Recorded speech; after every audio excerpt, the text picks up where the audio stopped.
बीडमध्ये धनंजय नागरगोजे ह्या इसमाने आत्महत्या केली. आत्महत्या करताना त्यांनी त्याच्या मुलीला लिहिलेलं हे पत्र, त्या पत्रातली काही वाक्य जे आहेत ती हृदय हेलवणारी आहेत. श्रावणी बाळा, तुझ्या बापूला शक्य झालंच तर माफ कर. मी माफी मागायच्या पण लायकीचा नाही. बाळा, तुझ्या बाबतीत मी खूप स्वप्न बघितली, पण त्या स्वप्नांना स्वप्नातच ग्रहण लागलं. काय करू, माझ्या मनात कधी स्वार्थ आलाच नाही. कधी मी कोणाला 2 रुपयाला फसवलं नाही आणि कोणाचं कर्ज पण घेतलं नाही. श्रावणी बाळा, शक्य झालं तर एक कर, तुझ्या बापूला माफ कर, कारण का तुला मी एकट्याला सोडून जात आहे. तुला अजूनही काही कळत नाही. तुझं वय कसं किती, 3 वर्ष, तुला काय कळणार. ज्यांना कळायला पाहिजे त्यांना बापू कधी कळलाच नाही. बाळा, बापूंनी कधीच कोणाचं नुकसान केलं नाही.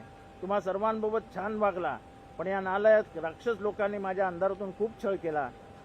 मग त्यांनी छळ करणाऱ्यांची नावं लिहिलेली आणि तो शेवटी असं लिहितो,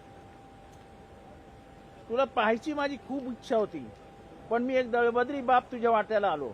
काय करू, माझ्यापक्षी कोणताच पर्याय या लोकांनी ठेवला नाही. बाळा, डोळ्यातले पाणी थांबत नाही, पण आता त्याग केल्याशिवाय पर्याय नाही. श्रावणी, माफ कर. माफी मागण्याच्या पण लायकीचा नाही मी. तरी झालं, शक्य झालं तर माफ कर. हा कोण लिहितो? एक बाप लिहितो. आणि तो खाली काय लिहितो?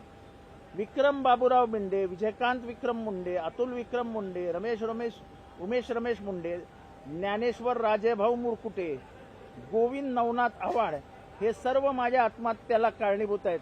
कारण का त्यांनी मला खूप त्रास दिला आणि म्हणून मी माझं जीवन संपत आहे. हे एका बापाने लिहिलेलं पत्र मुलीच्या हातात आहे. आणि पोलीस म्हणतात की आमच्याकडे कोण तक्रार दाखल करायलाच येत नाहीये. एवढा जिवंत हातात असताना पोलिसांना कोणी तक्रारदार कशाला लागतो? गावातली परिस्थिती अशी आहे की हे धनदांडगे आहेत. या लोकांच्या अनेक शाळा आहेत, प्रचंड पैसा आहे, त्यामुळे यांच्या विरुद्ध कोण जाणार? आणि ती श्रावणी आहे लहान, ती काय जाणार आणि ती काय लढणार?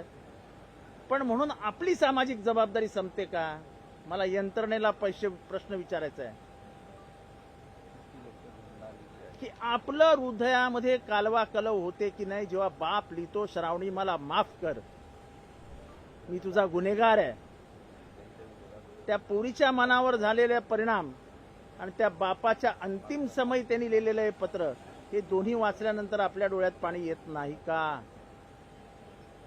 मला बीडच्या एसपींना विचारायचं आहे, कवन साहब, आपने ये खत पढ़ा, ये खत पढ़ने के बाद क्या आपके आंख में आंसू नहीं आते हैं? एक लड़की आप अपने बाप को खो बैठती है और बाप लिखता है कि मुझे माफ कर, मैं गुनेगार हूं, मैं तेरा गुनेगार हूं, लेकिन मुझे लोगों ने फसाया है. मला वाटतं मी याच्यासाठीच बाप हे करतोय की कमीत कमी महाराष्ट्रातनं आवाज उठावा. आणि हे जे कोणी असतील, कोण आहेत मला माहित नाही, याच्यात एक आवड पण आहे. हे जातीपातीचं राजकारण मी करत नाही ते इच्छासाठी. जर यांनी त्याला म्हणजे ह्या त्याच्या मृत्यूला कारणीभूत असेल तर ह्या लोकांवर गुन्हा दाखल करून यांना ताबडतोब अटक करावी अशी मी जाहीर मागणी करतोय. आणि हे पत्र आहे आणि या पत्राचं टायटल जो वाचेल आणि त्याच्या डोळ्यात जर पाणी आलं नाही तर तो माणूसच नाही.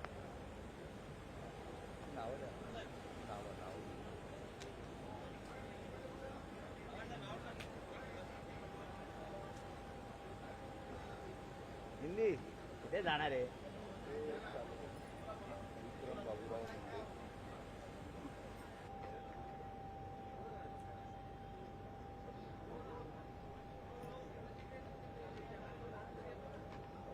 ये मेरे हाथ में एक खत है जो धनंजय नागरगोजे नाम के एक इसम ने लिखा है.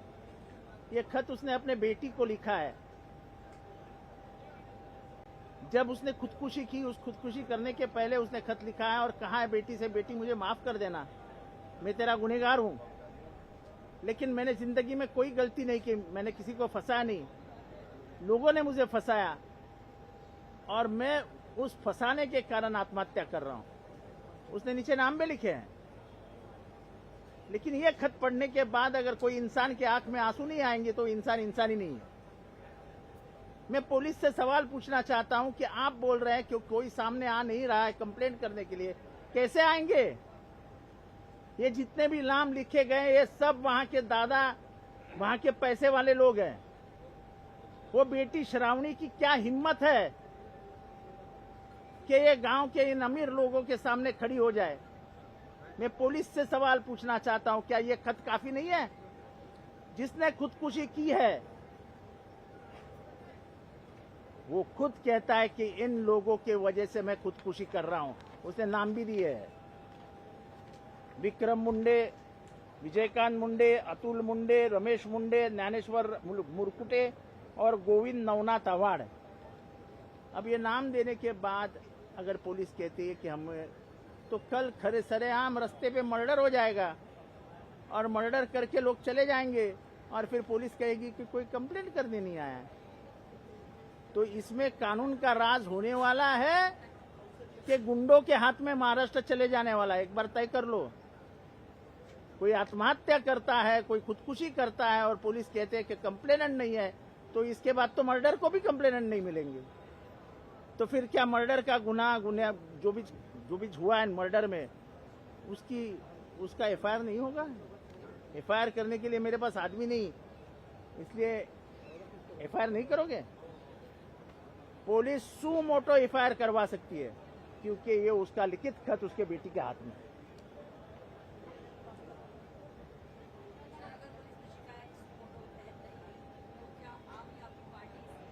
देखो हम ही लड़ रहे हैं ना, हम ही लड़ रहे हैं, लड़ेंगे। ये ऐसा नहीं चलेगा। वो बच्ची अनाथ हो गई है, हमको भी एक बेटी है। हर बात को ये पढ़ के दुख लगा मुझे, क्यों लिखता है कि बेटी मुझे माफ कर देना, मैं तेरा गुनहगार हूं।